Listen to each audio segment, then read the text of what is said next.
Let's look at an example to implement a flowchart for the statement find roots of quadratic equation. We already seen the definition and the algorithm for such a statement. Now the important thing which we're going to learn in this flowchart is how exactly branching is done. In an algorithm, if I have to branch, I'll be using statements called as go to, and then I'll write a step number where it has to land. If it has to be in a flowchart, definitely I'm going to use some arrows and reconnect at the places where I wish to restart the entire code. Obviously, when we discuss the algorithm, when we discuss the problem definition, we have said the inputs, the processing and the output. The inputs will be three coefficients, A, B, C. The processing will be calculation of roots and the output will be to display the output. Now, let's implement the flowchart of this statement. I can say start at the first step. Second, it says read coefficients A, B, C. Here, I'm using identifiers to denote what those coefficients are, because later on I'll be using some calculating terms. In those calculating terms, I'll be using these coefficients. So I'll have read to indicate that it is an input statement, coefficients as A, B, C. Now the term which will decide whether the roots are going to be real or imaginary will be b square minus 4ac. Let's store this term b square minus 4ac calculated into a variable or identifier z. So that can be indicated using a rectangle. Calculate z equals to b square minus 4ac. If identify term b square minus 4ac stored into z, the advantage of using z is that wherever you find b square minus 4ac, I can have a replacement of that as z. The next symbol seems to be surprising. It is a connector. Now, since my flowchart is unable to be completed within a single slide or single page, I have to go for the next operation. The next operation or the next page will have a virtual connectivity from this to the other side. That can be indicated by a circle and with any character of your choice. I had used a $. Now here, this connector will have only an input. Wherever this symbol and the circle is going to reappear, the program or the flowchart is going to be starting from that point. Now let's see. Here I'm going to have the connector rewritten at this place with the same symbol $. So it is as good as a virtual connection from the previous page to the current page. Not necessarily that when you write this onto your page, you'll have the same connector being used. Since my flowchart was unable to be compressed or shown completely on a single page, I had used connectors to have a virtual connection from one page to another page. If you're writing this flowchart onto your page, you might have space to include this part also. In that case, you'll not have any connector. Not necessarily that when you include these connectors, it has to be exactly at the same place where I have included. I have included this because I'm unable to show it on one complete page.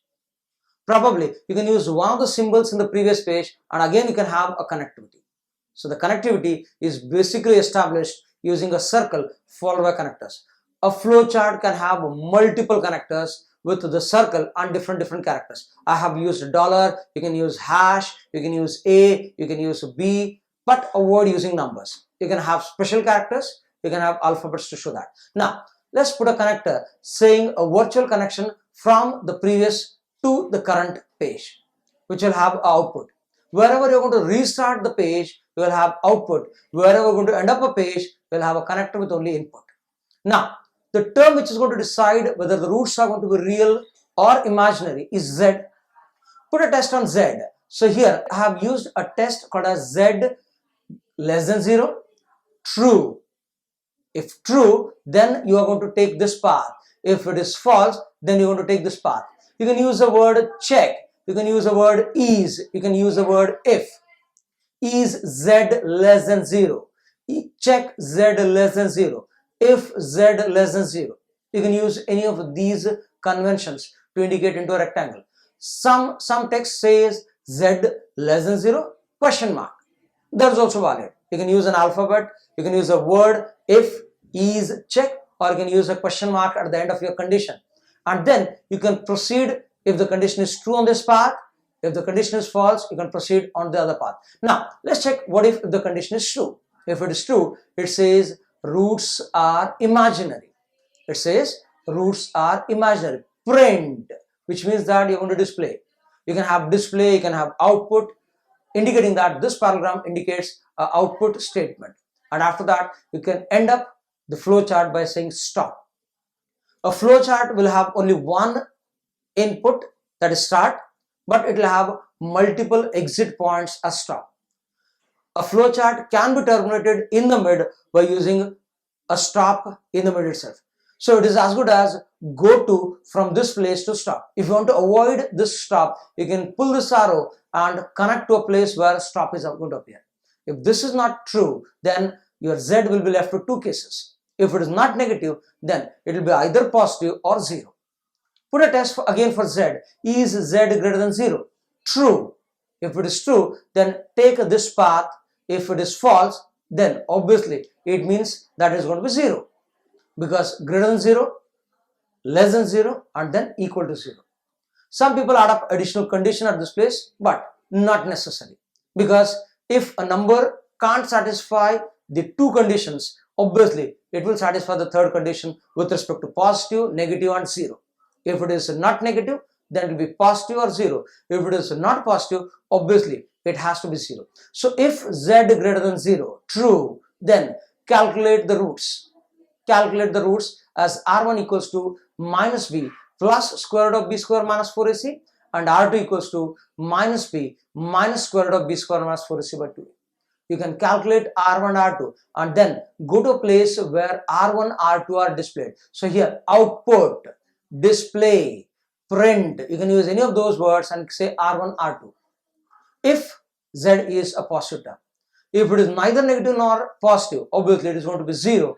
Calculate R1 and R2, which are equal as minus B by 2A. Calculate R1 and R2, store the value as minus B by 2A, and then again go to a place, display R1 and R2.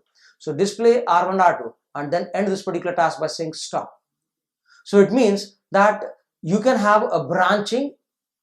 You can have a branching from one place to another place in a flowchart using either traditional arrows if they are into a single page.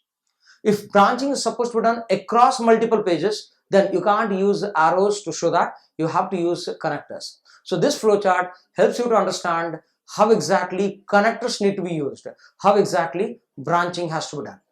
Thank you.